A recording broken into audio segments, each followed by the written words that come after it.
Así que, miren, verdaderamente sintámonos complacidos. Usted que estuvo en esa manifestación, usted que estará en las próximas que se van a organizar, porque si aquí no se dan los cambios que se están pidiendo, yo estoy seguro que el guatemalteco va a seguir protestando en esa forma pacífica, en esa forma organizada, hasta que verdaderamente entiendan los que tienen el poder o que lo detentan en este momento, que con el pueblo ya no se puede jugar. Hicimos historia, la vamos a seguir haciendo.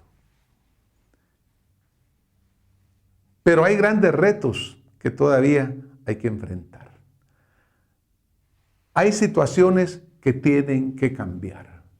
Y dentro de las preocupaciones que se expresaron muchísimo en la Plaza de la Constitución, tanto a viva voz como en las pancartas, es el hecho de que estamos enfrentando un proceso electoral en menos de 4 meses, el cual, sin embargo, está ya plagado de vicios, plagado de defectos. Y sobre todo tiene algo que llega a producir o querer producir una decepción en el ciudadano guatemalteco. Una vez más, son campañas que están basándose puramente en medios publicitarios, que están basándose en saturar la televisión y la radio con anuncios y con eslogans, pero que de nuevo son carentes de argumentos, son carentes de programas. Están volviendo a querer confiar los partidos políticos en engañar al pueblo de Guatemala, en ser los caballos de Troya que sigan llevando en su interior ese germen que es malo para la democracia, porque vamos a repetir, vamos a seguir, van a querer creer que vamos a poder seguir engañando al pueblo. Hay dentro de las pancartas que vimos ahí en la Plaza de la Constitución una que me llamó muchísimo la atención, porque yo creo que lleva esa sabiduría del guatemalteco que la sabe expresar muy bien. Y decía, mire, el que hoy quiere comprar la victoria electoral, mañana seguramente va a vender su gobierno. Qué mensaje más sabio. Señores, rechacemos estas campañas electorales millonarias, rechacemos este abuso de la publicidad, porque el que esté haciendo eso, esos candidatos que estén basando sus campañas en ello, es porque realmente no tienen absolutamente nada que ofrecer. Y esconden esa carencia de argumentos, esconden esa carencia aún de principios reales, en una forma que ha sido la tradicional, en querer engañar al pueblo, en querer decir que ellos son los que tienen la solución. Aquí la única solución verdaderamente va a estar en la mano del ciudadano, en el ciudadano que pueda analizar bien su voto, que pueda analizar bien quién de las propuestas le va a dar la respuesta. Lo que hemos oído en la calle, lo que hemos oído en los diferentes comentarios, en las redes sociales que se han vuelto tan importantes, es que en este momento el ciudadano desconfía de absolutamente todas las propuestas y prácticamente dice, no tenemos por quién votar.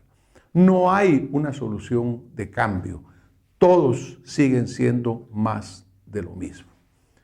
Es una gran responsabilidad de aquellas personas que quieran optar a una plaza o una posición pública, el desvanecer ese sentimiento del pueblo. Yo por eso les hago un llamamiento a quienes están en este momento en la campaña electoral para que de veras reflexionen, para que se den cuenta, para que escuchen, porque dicen que no hay peor sordo que el que no quiere oír, que el pueblo ya no está para más engaños, que ya no está para más espejitos y que las protestas van a seguir contra este régimen, contra el próximo, si realmente no va a cumplir con lo que los guatemaltecos estamos esperando. Basta ya de querer engañar al pueblo, basta ya de querer comprar votos, basta ya de querer acarrear votantes para llevar agua a nuestro molino. Los partidos políticos deben realmente cambiar y volverse instituciones públicas de defensa, de representación de ciudadanos, y no sería más puros vehículos electorales que solo se arman para que alguien pueda llegar a ocupar una presidencia.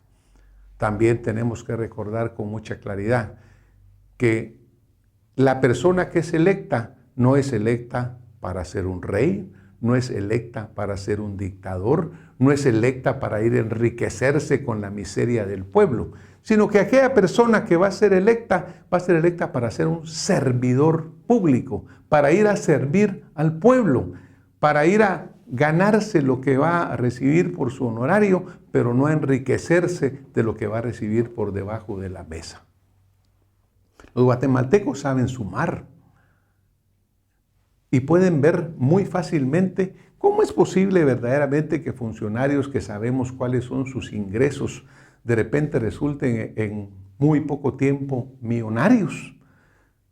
¿Cómo es posible que una posición que recibe tal ingreso resulta con que la persona al rato anda en grandes carros, en grandes aviones, en grandes propiedades? No, ya basta de engañar al pueblo de Guatemala, ya no podemos creer en absolutamente nada de lo que va a suceder. Y esa fiscalización tiene que seguir adelante, porque los ciudadanos ya fuimos a la Plaza de la Constitución, pero ahora tenemos que seguir como fiscalizadores, tenemos que seguir organizados para que el que venga a servir. ¿Cómo puede explicarse usted que me está viendo en este momento? ¿Cómo puede usted explicarse el hecho de que se gasten, dicen, 200, 300 millones de quetzales o más en campañas para llevar a una persona a una posición electoral? Por ejemplo, si habláramos de una posición de un presidente de la República de Guatemala, creo que su salario anda por arriba de los 100,000 o 120,000 quetzales.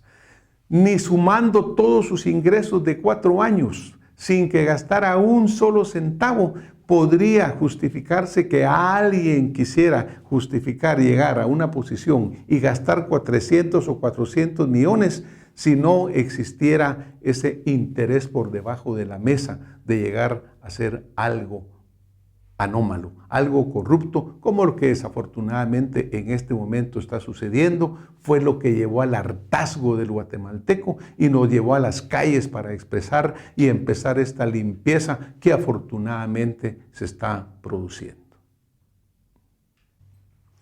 Algo que encontramos permanentemente es la apatía del votante guatemalteco. Muchísimos dicen, miren, no voy a votar. Muchísimos dicen, voy a votar nulo.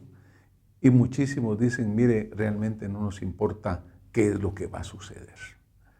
Es preocupante eso que está sucediendo.